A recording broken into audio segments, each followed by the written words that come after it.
ఒకరోజు మాత్రమే దేవుని వాక్యం బోధించబడుతుంది. మనం శ్రద్ధగా ఆసక్తితో మంచి మనసుతో వినగలిగి ఒకవేళ మన జీవితంలో పాటిస్తే పాలనకు పోయే అవకాశం ఉంటుంది, పరదేశకు పోయే అవకాశం ఉంటుంది. నిర్లక్ష్యంగా అశ్రద్ధంగా వినకుండా మంచిగా యాక్టివ్గా ఉండాలి. ప్రతి ఒక్క ప్రయత్నం చేసి దేవుని మాటలు శ్రద్ధగా నా యొక్క విన్నపం. అందరూ ఒకసారి సపోర్ట్ కొట్టండి.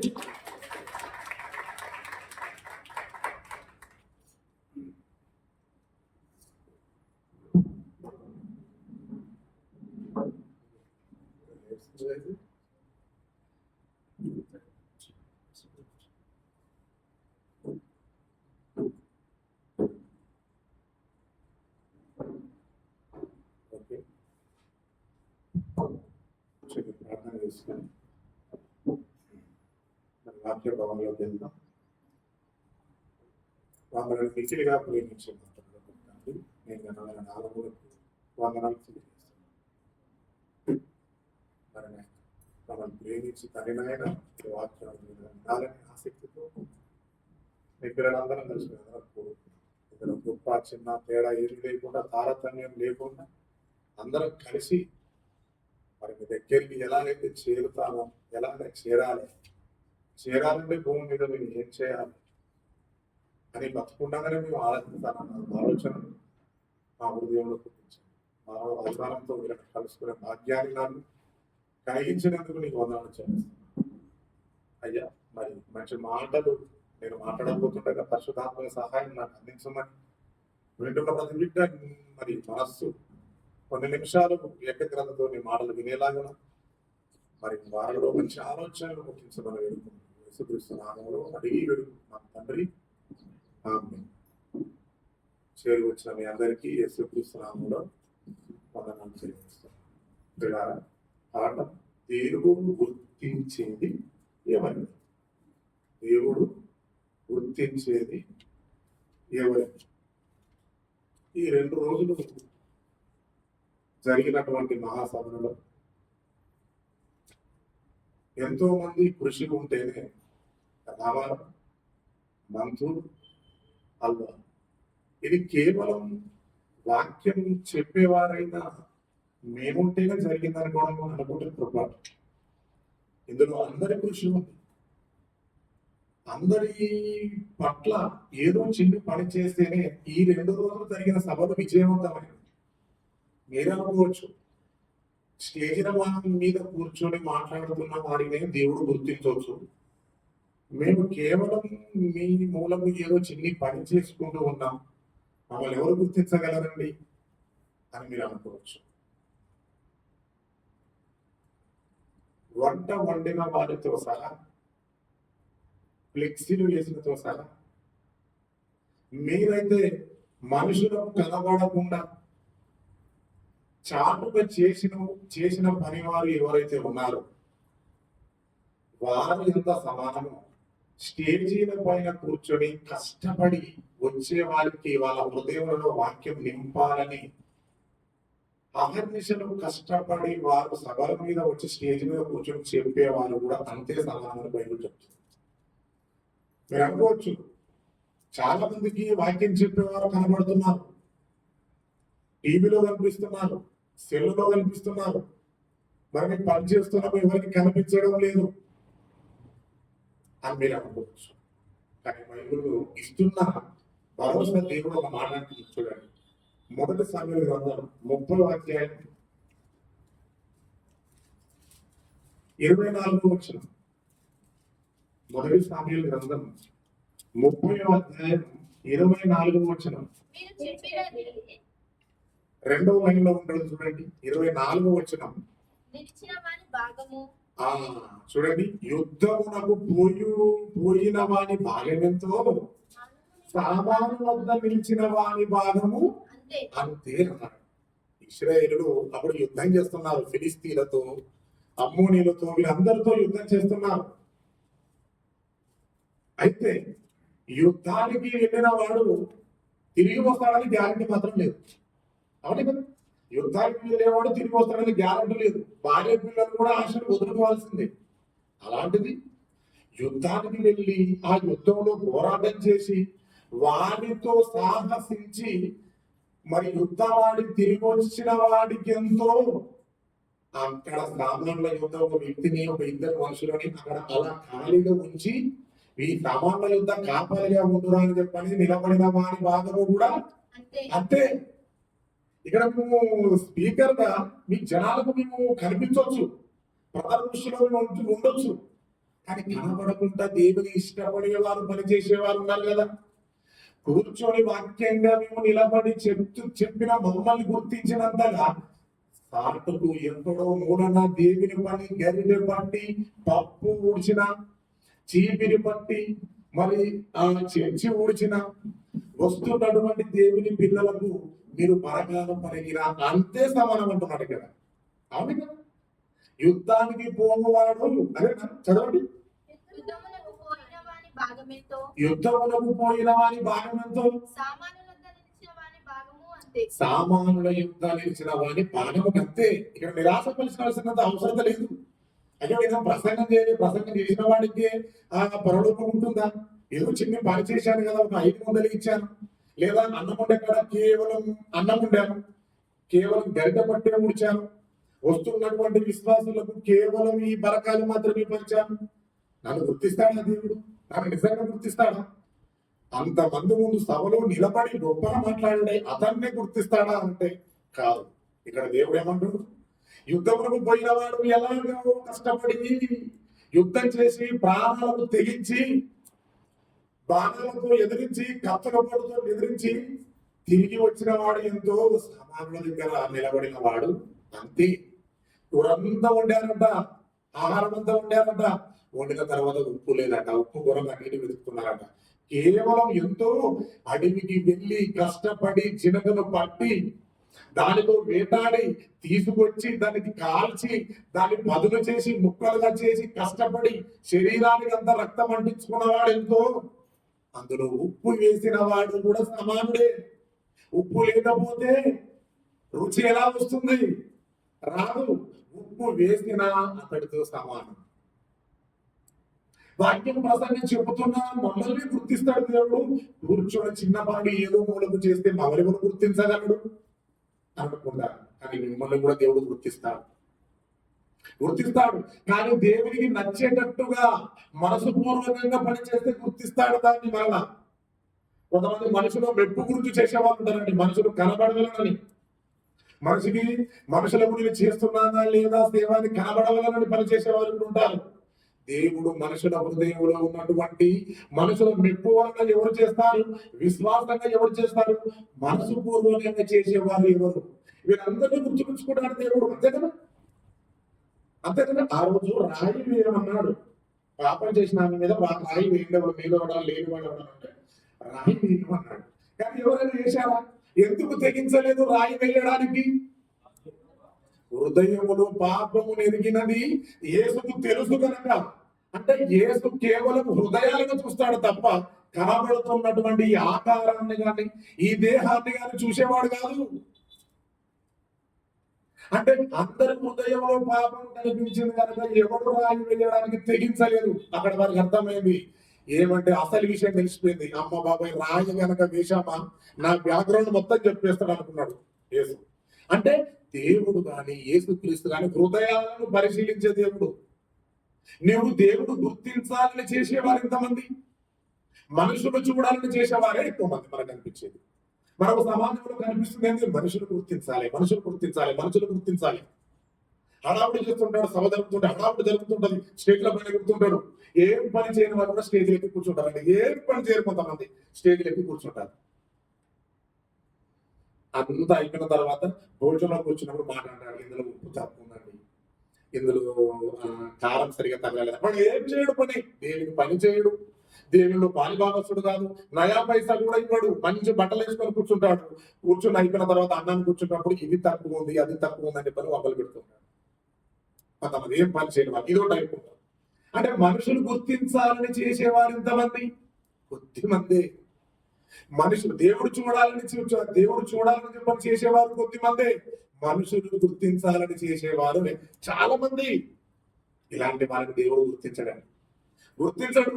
చూడండి ఒక మాట, మత్తయి సువార్త 6వ అధ్యాయం 6వ వచనం. మత్తయి సువార్త 6వ అధ్యాయం 6వ వచనం. నీవు ప్రార్థన చేయనప్పుడు నీవు ప్రార్థన చేయనప్పుడు నీ గదిలోనికి వెళ్ళి తలుపు వేసి నీ గదిలోనికి వెళ్ళి తలుపు వేసి రహస్యమందున నీ తండ్రికి ప్రార్థన చేయి. రహస్యమందున్న నీ తండ్రికి ప్రార్థన చేయవలను. అప్పుడు రహస్యమందు చూసి నీ తండ్రి ఇది మనం అండర్లైన్ చేసుకోవాల్సింది. రహస్యమందున్న నీ తండ్రి నీకు ప్రతిఫలం ఇచ్చి నీకు ప్రతిఫలం ఇస్తాడు. నువ్వు చేస్తున్నది ఎవరు చూడకపోయినా ప్రాబ్లం లేదు. ఇక్కడ నిలబడి వాక్యం చెబుతున్న వారే సమాజంలోకి, అందరు హృదయాల్లోకి వెళ్ళిపోతాడు, గుర్తుండిపోతాడు. వారిని మాత్రమే దేవుడు గుర్తిస్తాడు అనుకుంటే కాదు.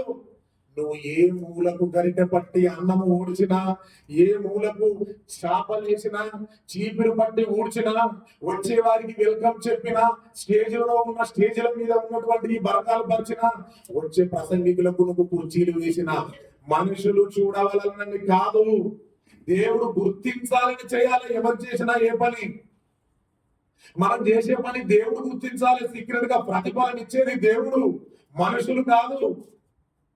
మనుషులు మెప్పు, మనిషికి ముప్పు. మనం చేస్తున్నటువంటి గొప్పగా పడుతున్నాం అంటాడు. ఏదో ఒక చిన్న పొరపాటు మనం నోటు కూడా బయలు వెళ్ళిందా, వెంటనే మనం చూసి ముఖం తిప్పుకొని వెళ్ళిపోతా అంటాడు. మరి అప్పుడెందుకు చూసావు గొప్ప భక్తుడులాగా మంచివాడన్నావు? ఒక చెడు మాట మన గురించి రాదని ఎందుకు నువ్వు అలా ముఖం తిప్పుకొని వెళ్ళిపోతున్నావు అనంటే, మనిషి ఒక రోజు మెచ్చుకోగలడు, మరొక రోజు 10 మందికి అబద్ధ సాక్ష్యం కూడా చెప్పగలడు. అందుకే కదా మనుషులను నమ్ముట కంటే, రాజులను నమ్ముట కంటే యెహోవాని నమ్ముడే మేలు. అంటే ఎందుకు మేలన్నాడు? యెహోవా నమ్ముడే మేలంటే మనుషులు మెచ్చుకుంటారు. గొప్పగా మాట్లాడినప్పుడు బాగా మాట్లాడినామంటారు, తక్కువ మాట్లాడినప్పుడు ఎందుకు ప్రసంగం సరిగా లాదేనంటాడు. ఒకరోజు దేవునికి ఖర్చు పెట్టడానికి డబ్బులు ఇష్టపడి పెడుతుంటే మనుషులు గుర్తిస్తారు. మరొక వారం, మరొక కొన్ని రోజులు డబ్బులు పెట్టకపోతే కొన్ని రోజుల మంది వాడు భక్తిలో ఉన్నాడు, తర్వాత మారిపోయాడు మనిషి అంటాడు. కానీ నువ్వు ఎందును బట్టి దేవునికి ఇవ్వలేకపోతున్నావు, ఎందును బట్టి నువ్వు దేవుని దగ్గరికి కాలేకపోతున్నావు అని సమస్యలలో నీకు తెలుసుకోరు. కానీ నిన్ను చూసేవాడు, నిన్ను గుర్తించే దేవుడే నీ గురించి తెలుసుకుంటాడు. ఈ సిచ్యువేషన్ లో ఉన్నాడు కనుక డబ్బులు ఇవ్వకపోవడం అసలు తండ్రికి తెలుసు, నీకు తెలుసు. కానీ మనుషులు పెట్టినప్పుడు మెచ్చుకుంటారు, పెట్టినప్పుడు అలా అంటుంటారు. అందుకే మనుషుల వలన మెప్పు పొందకూడదు. మనం దేవుడు గుర్తించాలని చేయాలి. ఏ పని చేసినా ఈ 2 రోజు కార్యక్రమాల్లో మీరు చేశారు పని, ఇక్కడ ఎంతో మందిని దేవుడు గుర్తించాలి, నన్ను దేవుడు చూస్తే చాలా అనుకున్న వాళ్ళు, చేసిన వాళ్ళు మీలో ఉన్నారు. కానీ మనుషులు కూడా చూసి నన్ను మెచ్చుకోవాలని చేసే వాళ్ళు కూడా ఉంటారు.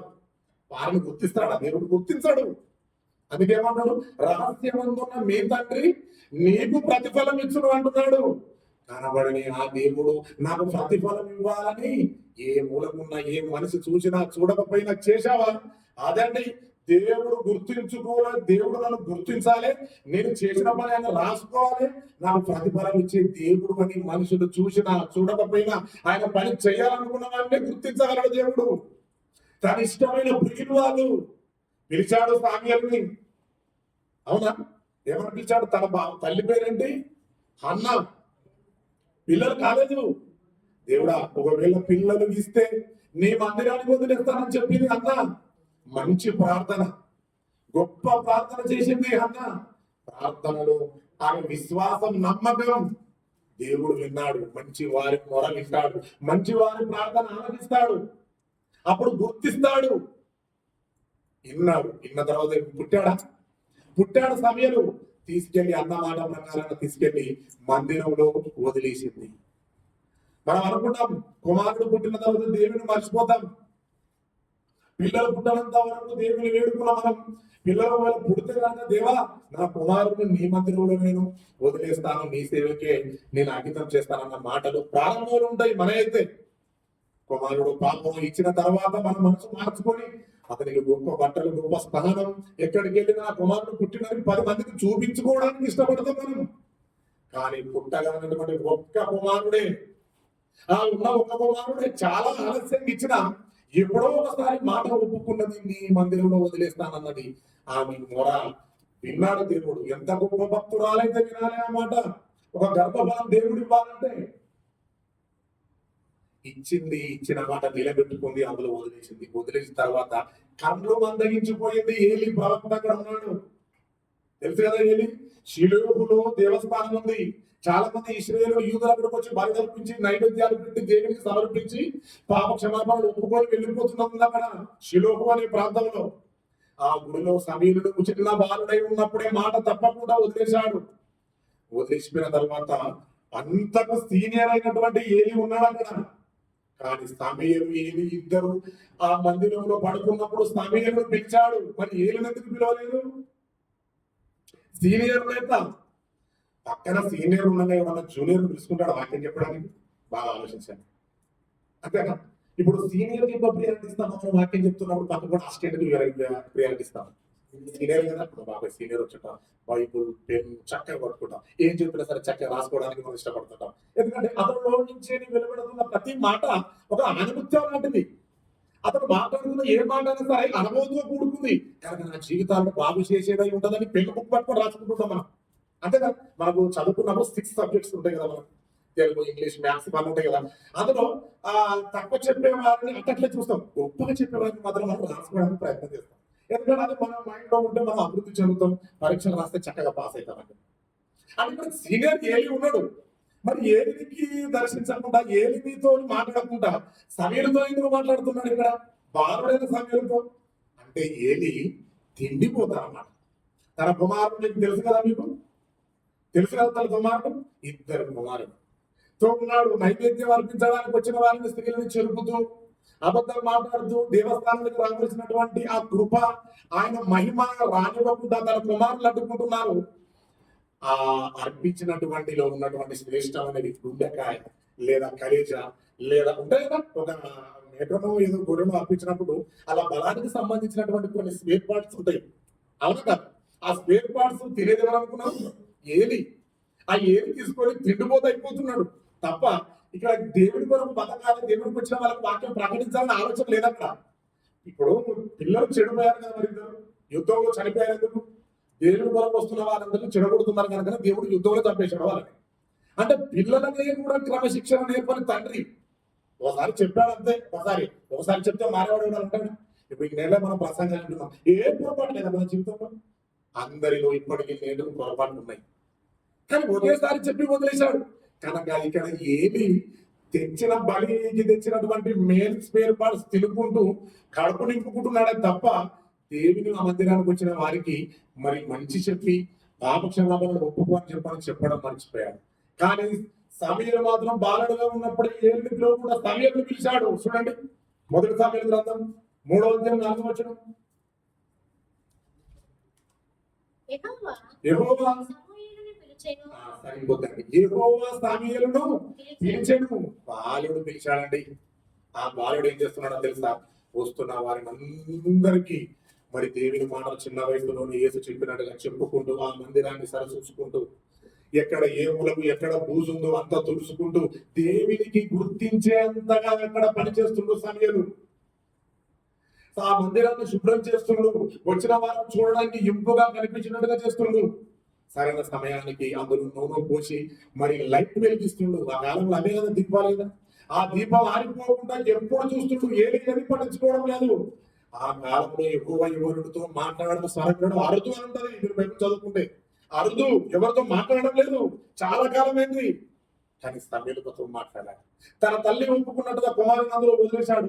వదిలిపెట్టిన తర్వాత మాట ప్రకారంగా సమూయేలు కూడా దేవుని మందిరంలో ఉంటూ వచ్చిన వారికి వాక్యం ప్రకటిస్తూ ఆ మందిరాన్ని బాగు చేసుకుంటూ దేవునికి నచ్చేటట్టుగా బతుకుతున్నాడు కనుక అందుకే దేవుడు తనని గుర్తించిండు. ఎఫ్సి పత్రిక 6వ అధ్యాయం 6వ వచనం చూడండి. ఎఫ్సి పత్రిక 6వ అధ్యాయం 6వ వచనం.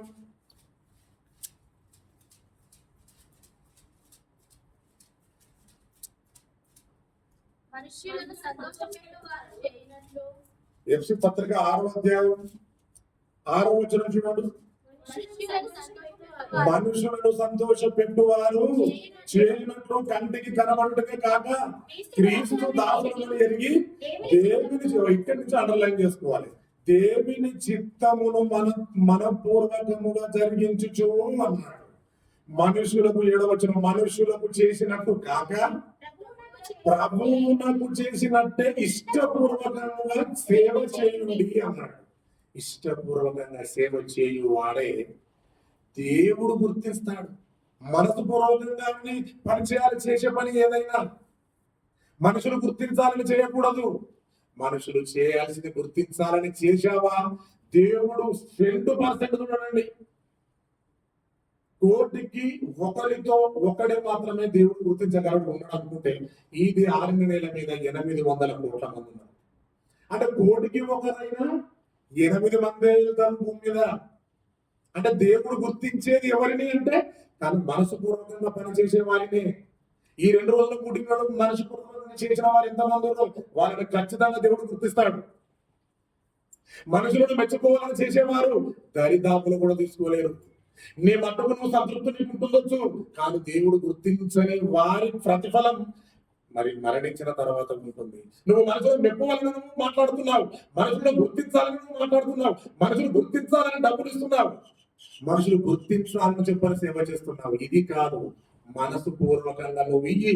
మనసు పూర్వకంగా మనుషులు చూడకపోని నేను తండ్రి అయిన దేవుణ్ణి, నేను నిన్ను గుర్తించావని ఏ రోజైనా చేసేవాను? నేను చేస్తుంది మనుషులు గుర్తించాలని చేశావే తప్ప మనుషులకు కనబడాలని ఈ క్రియలు చేస్తున్నారు తప్ప ప్రతిఫలం ఇచ్చే దేవుడు నేనున్నాను. మనస్పూర్వకంగా ఏ రోజైనా పని చేసావా? చేయలేదు. అందుకే ఎవరిని గుర్తించారు. చూడండి, విలాపవాక్యములు 3వ అధ్యాయం 8వ వచనం. విలాపవాక్యములు 3వ అధ్యాయం 8వ వచనం.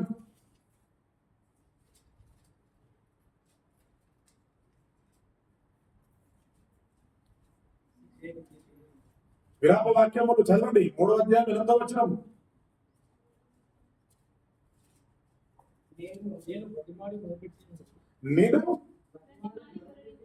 నేను ప్రతిమిలాడి మొర్ర పెట్టినను. చదవండి. నేను బతిలాడి మొరలిడను, నా ప్రార్థన వినబడకుండా. నువ్వు బ్రతిమిలాడి మనుషులు మెప్పు కొరకు ఏదో పని చేసి మనస్పూర్వకంగా ఆయనకి ఇష్టానుసారంగా నువ్వు ఏ పని చేయకపోయినా మనుషుల మెప్పు వలన పొందాలని నువ్వు చేశావా? నువ్వు ప్రార్థిస్తే కూడా దేవుడు వినడు. నువ్వు బతిమిలాడి మోకాలు వేసినా వినడు. ఆయన చెవులు మూసుకుంటాడు. కిందికి వెళ్తా ఉంటది. రాళ్ళు అడ్డు పెట్టుకున్నాను అంటాడు. కిందికి వెళ్తే రాళ్ళను చెట్టుకి రాళ్ళని అడ్డు పెట్టుకున్నాడని నీ ప్రార్థన వినకుండా మేఘాలు ఇలా వచ్చేస్తాయి అట. మేఘాలు ఇలా వచ్చేస్తాయి. ఎందుకు రాడు? పని ప్రార్థిస్తున్నాడు, పని చేయకుండా ప్రార్థన, ఇష్టం లేకుండా ప్రార్థిస్తున్నాడు. ఇది ప్రార్థన వద్దురా బాబు అని చెప్పని ఏం చేస్తాడంటే ఫ్లైట్ మోడ్ లో పెట్టుకుంటాడు. నీకు నచ్చిన వారే కదా నువ్వు ఎవరైనా ఫోన్ చేస్తే వెంటనే నువ్వు లిఫ్ట్ చేసి. ఇప్పుడు ఎగ్జాంపుల్, నాకు భిక్షపదాన్ని ఫోన్ చేస్తున్నాడు, అతనంటే నాకు లైఫ్ ఇష్టం. నేను ఏ సిచ్యువేషన్ లో ఉన్నా నేను లిఫ్ట్ చేయగలను అనే వందనాలను మాట్లాడగలను. నాకు నచ్చిన వారు పదే చేస్తే నేను ఏం చేస్తా? దాన్ని ఫ్లైట్ మోడ్ లో పెడితే అవసరం అయితే దాన్ని స్కిప్ చేస్తా. నాకు వద్దు, నచ్చలేదు ఆ వ్యక్తి. కనుక నచ్చే వ్యక్తిని మనమైతే ఈ లోకంలో ఏ స్థితిలో ఉన్నా సరే మనం లిఫ్ట్ చేసి మాట్లాడుతా అన్నప్పుడు దేవుడు కూడా తనకు నచ్చే వారిని గుర్తించి ఆయన ఏ స్థితిలో ఉన్నా నీ ప్రార్థన, నీ కాలింగ్ వింటాడు, లిఫ్ట్ చేస్తాడు. అతడు 850 కోట్ల మంది ప్రార్థనలు వెళ్తున్నాయి అనుకున్నాం, అక్కడికి వెళ్ళడం లేదు. అన్ని మేఘాలు కూడా దాటడం లేదు, స్పేస్ లోనే ఆగిపోతున్నాయి. తనను దేవుడు గుర్తించే వారి మొరనే అతడు చేర్చుకుంటాడు, కాల్ లిఫ్ట్ చేస్తాడు, నీ సమస్య ఏందో వింటాడు, నీకేం కావాలో ఇస్తాడు. నిరీక్షణ కలిగితే అక్కడ హన్నాకు ఇచ్చాడు. పెరిగినకు పిల్లలు పుట్టిరు, అవమానం కలుగుతుంది. నా అవమానం తొలగించుటకు నాకు కుమారుని ఇస్తే నీ సేవగా అంకితం చేస్తానని ఒప్పుకుంది. ఆ ప్రార్థన నిజమైన ప్రార్థన. ఆ ప్రార్థనకు ప్రతిఫలం దేవుడు లిఫ్ట్ చేసిండు, కాల్ ఇచ్చిండు. సమయాన్ని మందిరం గొప్పచేశాడు. సమయాలు గొప్పవాడాడు. మరి ప్రార్థనను అభిషేకించగలిగేంత సమర్థుడయ్యాడు. అంటే మనసు పూర్వకంగా చేసేది ఏందో అది దేవునికి నచ్చేటట్టుగా చేయాలి. ఏది కానీ ఇంకో మాట చూడండి, యోహాను సువార్త 9:31. యోహాను సువార్త 9:31 ఒక్కరే చదవండి, మంచిగా చదివే వాళ్ళు చదవండి. కాబట్టి యేసు తనను నమ్మిన యూదులతో మీరు నా వాక్యమందు నిలిచిన వారైతే నిజముగా నాకు శిష్యులై ఉండి గ్రహించెదరు. సత్యమును గ్రహించెదరు.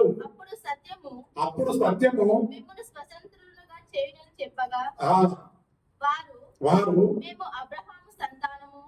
ఇక్కడ ఉండదు దేవుడు పాపుల మనవి ఆలకింపడని ఎరుగుడు అని ఉండదు. దేవుడు పాపులమైన అది పాయింట్.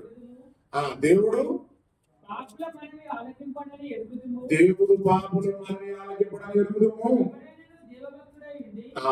ఎవడైనను దైవ భక్తుడై ఉండి ఆయన చిత్తము చొప్పున జరిగించిన ఎడల ఆయన మనవి ఆలకించును. ఎవడైనా దైవ భక్తుడై ఉండి, దైవ భక్తుడు కావాలి, దైవ భక్తుడై ఉండి తన ఇష్టాన్ని నెరవేర్చిన వారి మనవిని మాత్రం వింటాడు. నీకు నచ్చినట్టుగా నేను కరెక్ట్ గా ఉన్నాను, దేవుని గారు ముఖాలు ఇస్తే దేవుడు ఎలా వింటాడు? ఇదాడు నేను గుర్తించడం కూడా. నీ మటుకు నువ్వు ప్రార్థిస్తే దేవుడు వింటాడు అనుకుంటే కాదు. ఎవడైనా దైవ భక్తుడై ఉండి తన ఇష్టం చొప్పున జరిగించిన వాడు ఎవడైతే ఉంటాడో అతడు ప్రార్థిస్తే నేను కాల్ లిఫ్ట్ చేస్తాను అనుకున్నాను అన్నమాట. కాల్ లిఫ్ట్ చేసి మాట్లాడతాను. ఉన్నారు క్రైస్తవులు, వేల మంది ఉన్నారు, చాలా మంది ఉన్నారు. ప్రార్థనలు అక్కడికి వెళ్తున్నాయా? ఆయన ఇష్టానుసారంగా ప్రార్థిస్తున్నారా? ఆయన ఇష్టానుసారంగా భూమి మీద దైవ భక్తుడు అంటే ఒక దైవ భక్తుడు దేవుని నోట అనబడాలి అంటే క్రైస్తవుల జీవితంలో చాలా ప్రాముఖ్యమైనవి 3 4 కదా. అపోస్తలుల బోధ, ఎడతెగక ప్రార్థన, రొట్టె విరుచుట, ఇంకా సహవాసం. ఈ 4 మనలో ఉన్నాయి. ఇవి 4 నీలో ఉంటే నువ్వు దైవ భక్తుడివే. ఈ 4 క్వాలిటీస్ క్రైస్తవ జీవితంలో ఎందుకు పెట్టాడు? వీటిలో ఉంటే నువ్వు దేవుడితో సహవాసం, భక్తిగా, భయం, పనులు చేయాలన్న మనుషులు గుర్తించినా గుర్తించకపోయినా దేవుడు గుర్తించాలన్న ఆలోచన కలిగి నువ్వు చేస్తావు. పరలోకమైనటువంటి ఆ మర్మానికి, ఆ పట్టణాలు నీకు బయటపరుస్తాడు దేవుడు. వాటి గురించి నువ్వు మనుషులు గుర్తించకపోయినా దేవుడు మెచ్చాలి, దేవుడు నన్ను గుర్తించాలని నువ్వు పనులు చేస్తావు. ఈ 4టికి సహవాసానికి దగ్గరికి లేక ఎప్పుడో జరిగే కార్యక్రమానికి హాజరైతే ఈ మిగతా 3 నన్ను వదిలేస్తే నువ్వు లోకంతో కాంటాక్ట్ అయిన వ్యక్తివే. కనుక నువ్వు ఫోన్ చేసి మోగాలు లేచి ప్రార్థిస్తే ఆయన ఎలా తింటాడు? అంతేకాదు దేవుడు పాపుల మనవి ఆలకింపడని ఎరిగి ఎవడైనా దైవ భక్తుడై ఉండి ఆయన చిత్తము చొప్పిన జరిగించిన ఎడల ఆయన మనవి ఆలకించును. ఈ నిజాన్ని మనం తెలుసుకోవాలి. దైవ భక్తుడు మనం అనిపించుకోవాలి. కేవలం యేసుక్రీస్తును నమ్ముకున్నామంటే కాదు, దైవ భక్తుడు రావాడు. ఆ వ్యక్తి దైవ భక్తుడు రా. నువ్వు ఒకసారి తాకి చూడు, ఒక మాట అని చూడు, ఎన్ని అన్న పల్లెత్తి మాట అనడురా, ఆడురా దైవ భక్తుడు అనిపించుకున్నట్టు మన జీవితం. మనుషుల ముందు ఒక రకంగా ఉంటావు, రోడ్ ఎక్కిన తర్వాత మరో రకంగా ఉండే రకం మనుషులు. అందుకే మనుషులతోటి దేవుడు ఏగలిక వదిలిపెట్టేసిండు.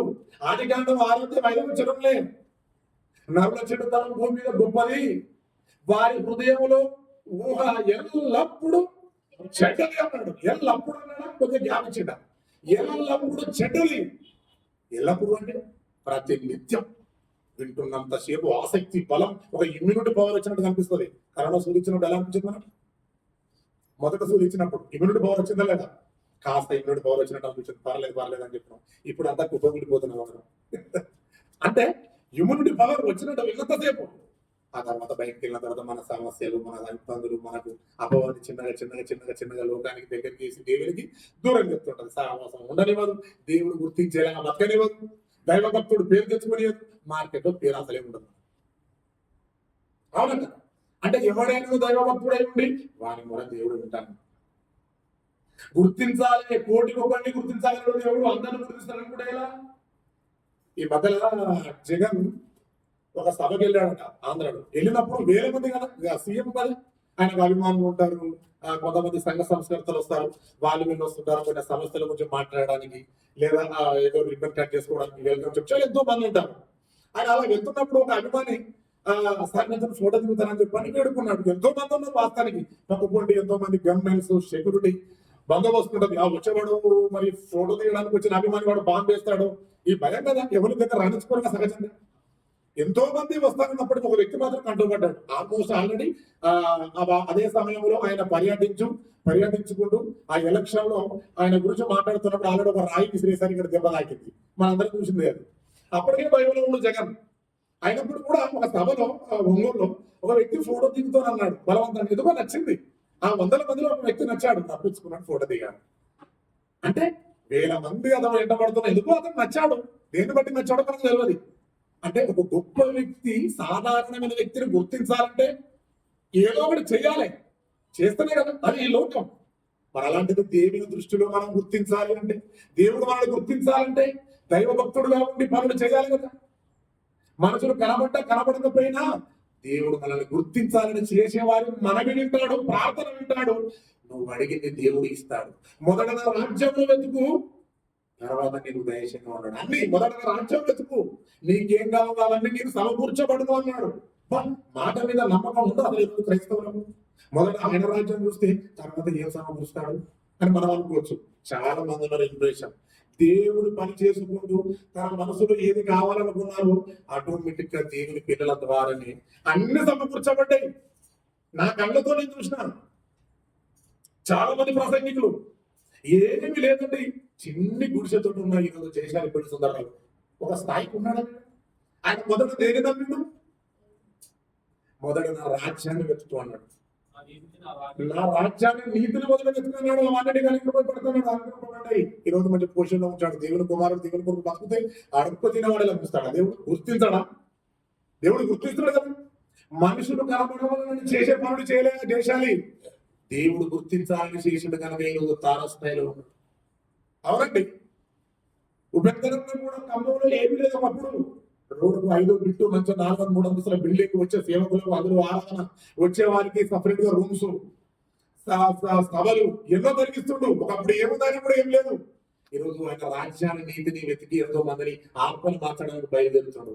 సేవకులు ఇచ్చే డబ్బు ద్వారా తన కుటుంబాన్ని పోషించుకుంటున్నాడు, తద్వారా ఇల్లు కట్టుకుంటున్నాడు, దేవుని కొరకు ఎంతో మందిని మార్పిస్తాడు. ఆయన నీతిని రాజ్యాన్ని వెతుకుతే దేవుడు గుర్తించాలని చేసిన వారికి ప్రతిఫలం భూమి మీద ఉంటుంది, పరలోకంలో కూడా ఉంటుంది. పిల్ల కనుక దేవుడు గుర్తించాలని పని చేయాలి. దేవుని చేత మనం గొప్పగా అనిపించుకోవాలి. చూడండి చివరిగా కీర్తన గ్రంథం 99:6, యెషయా గ్రంథం ముందు యెషయా గ్రంథం 66:2, యెషయా గ్రంథం 66:2.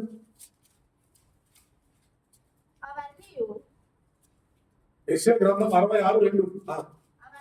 అవన్నీ నా హస్తకృత్యములు ఎవరు దీనుడై చేసుకోండి. ఎవరు దీనుడై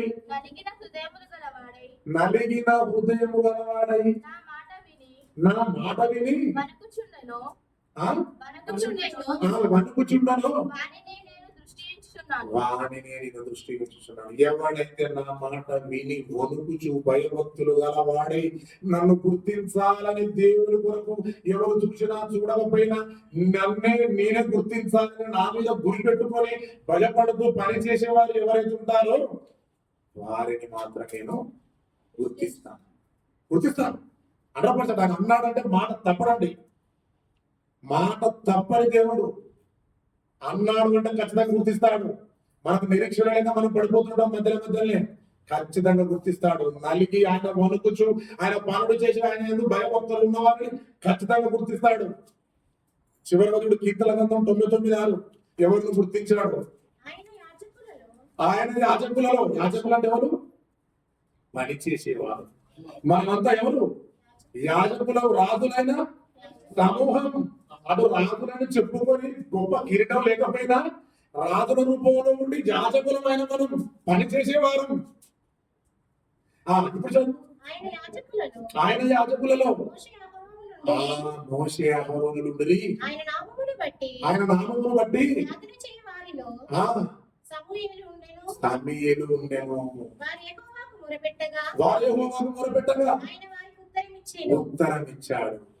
మోషే, అహరోను, సమూయేలు వాళ్ళు మోకరిస్తే దేవుడు విన్నాడు, ఉత్తరం ఇచ్చాడు. దేవుడు గుర్తించిండు ఎవరిని?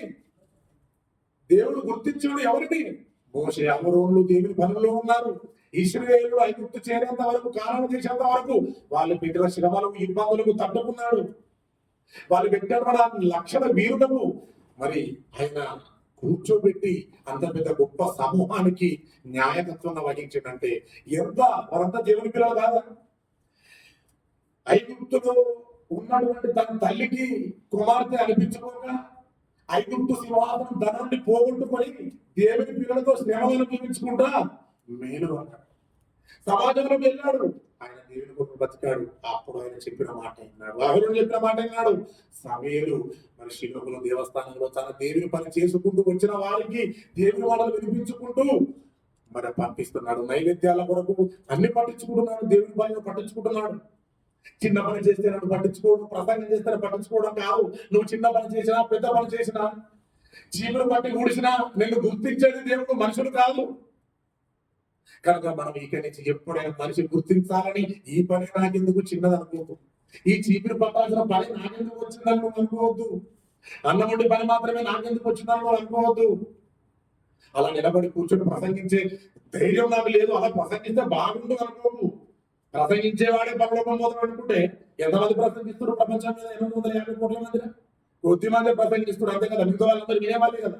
ప్రసంగించేవాడైనా తప్పిపోతే పాదాల పోతలు వచ్చుదని, విన్నవాడు మాత్రం ఖచ్చితంగా విశ్వాసం కలిగి దేవుని పట్ల భయం కలిగి భక్తులు ఉంటే ఖచ్చితంగా ప్రసంగించేవాడి కంటే వినవాడే పరదేశి వెళ్ళిపోతాడు. దేవుడు గుర్తించేటట్టుగా పనిచేస్తే ప్రార్థించుకో. పరిశుద్ధమైన మా పరలోకపు తండ్రి, నీ ఘనమైన నామములకు వందనాలు చెల్లిస్తున్నాం. ఇదిగో తండ్రి, మీరు ఎవరిని గుర్తిస్తారన్న సంగతి నేను మాట్లాడుతున్నాం. మీ యందు భయభక్తులు కలిగి మీ పని చేసుకుంటూ మరి ఎక్కడో నా మనుషులు గుర్తించకూడదు, మీరే గుర్తించాలని, మనుషులు చూసినా చూడకపోయినా మీరు చూస్తారని నమ్మకంతో విశ్వాసంతో పని చేసిన వారిని గుర్తిస్తారు. కొద్దిమందిని గుర్తించారు, వేల లెక్కబడ్డ వాళ్ళం మేము కూడా ఆ జాబితాను ఆ లెక్కలలో ఆ జాబితాలో మేము కూడా వెళ్ళాలి. ఒక మోషన్ గుర్తించావు, ఒక అహరోను గుర్తించావు, సామ్యతను గుర్తించావు, పౌలును గుర్తించావు, ఎంతో మందిని గుర్తించావు. వారందరినీ అందు భయభక్తులు కలిగి పనిచేశారు. మనుషుల 30,000 పొందుకోని వారు మీరు చూస్తారు అని చిన్న పనులు చేశారు. మరి మేము కూడా అలాంటి మరి మేము అన్నం వండిన, కూర వండిన, చిన్న చిన్న పనులు చేసిన, మరి పరకాలు పరిచిన, వాక్యం ప్రకటించిన, ఇలా మేము తారన్నా మేము ఎవరు లేక అందరూ పుడుతున్న ప్రతి బిడ్డ నీ బిడ్డే కనుక మీరు గుర్తించాలని చేయాలి తప్ప మనుషులు గుర్తించకూడదు అని మేము అలాంటి పనులు మేము చేసి భాగ్యపు స్థితిలోకి వెళ్ళకుండా మీరు గుర్తించాలని మరి మేము చేసే పనులు ఉండాలని వేడుకుంటూ చెప్తున్న పిల్లలు మన ఆంక్ష హృదయంలో పెట్టుకొని మీ అందు భయభక్తులు కలిగి మేము అందరం కలిసి ఎక్కడున్నా పనులను మీరు చూడాలనే చేయాలి తప్ప మనుషులు చూడాలని చేయకుండా మంచి ఆలోచన మాకు దయచేయమని యేసుక్రీస్తు నామమున అడుగుతున్నాం తండ్రి, ఆమేన్.